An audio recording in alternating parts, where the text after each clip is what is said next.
Interpretive essays. When you're writing an interpretive essay, you definitely want to identify the author's methods.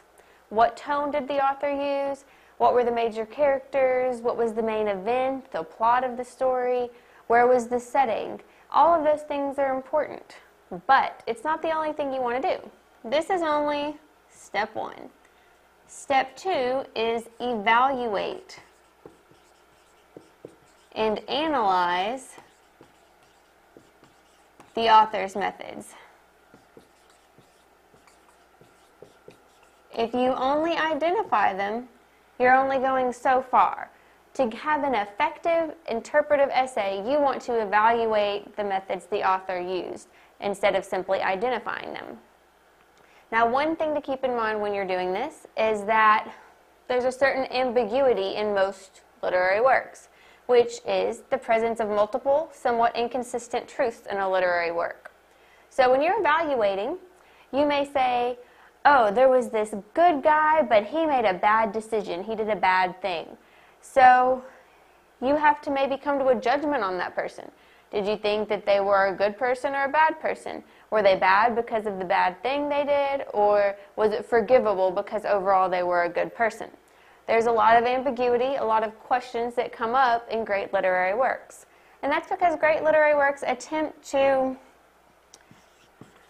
show life in all of its messy reality. And it's true, life is messy. Nothing is as cut and dry as it seems. You may see someone steal a loaf of bread and some peanut butter, but if they're doing it because they're bringing it home to their 5 small children because they've been laid off, then it's harder to judge them for stealing the bread and peanut butter. So keep in mind ambiguity whenever you're coming up with your interpretation of literary works. A lot of literary works are going to pose more questions than answers. And that's good. They make you think.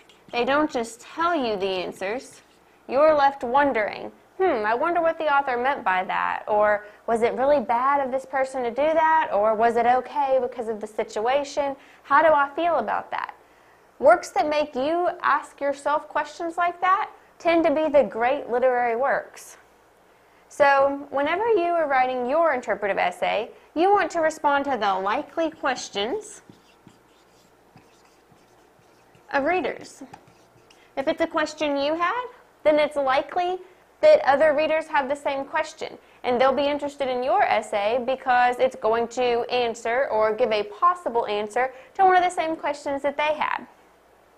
Now, one of the best ways to make your interpretive essay effective is to let other people read your early drafts.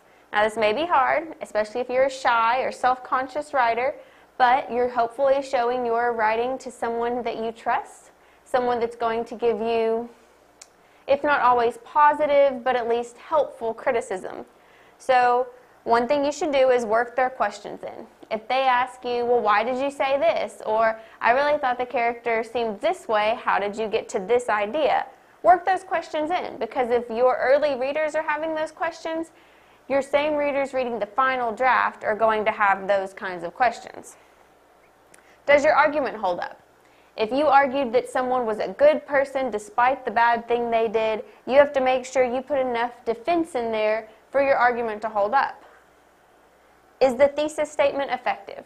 If you put in a thesis statement about honesty being the best policy always, then it's going to be hard for you to write about how sometimes it's all right to bend the rules. So you need to make sure that your interpretation is going to support your thesis statement. Or you may need to rewrite the thesis statement if you find that the rest of your paper doesn't support your original one. Now, this is one of the hard ones. Don't get defensive. If your readers are telling you things that you need to fix or change or that they don't like, you might be apt to get defensive. But remember, they're people you trust, they're your friends, and they're telling you these things to help you, not to be mean. Now, another way to help yourself not be defensive and maybe edit your own paper is to try to view it as a reader.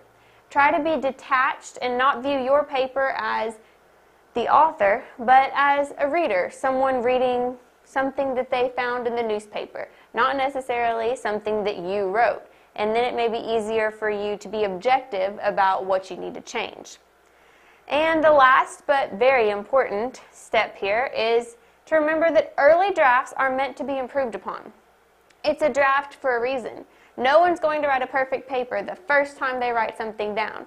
There's going to be something they can add to make it better. There's going to be some grammatical error they need to fix. So remember, it's a draft. It's meant to be drafted more times, edited, added to, until you get that final copy that you are really proud of.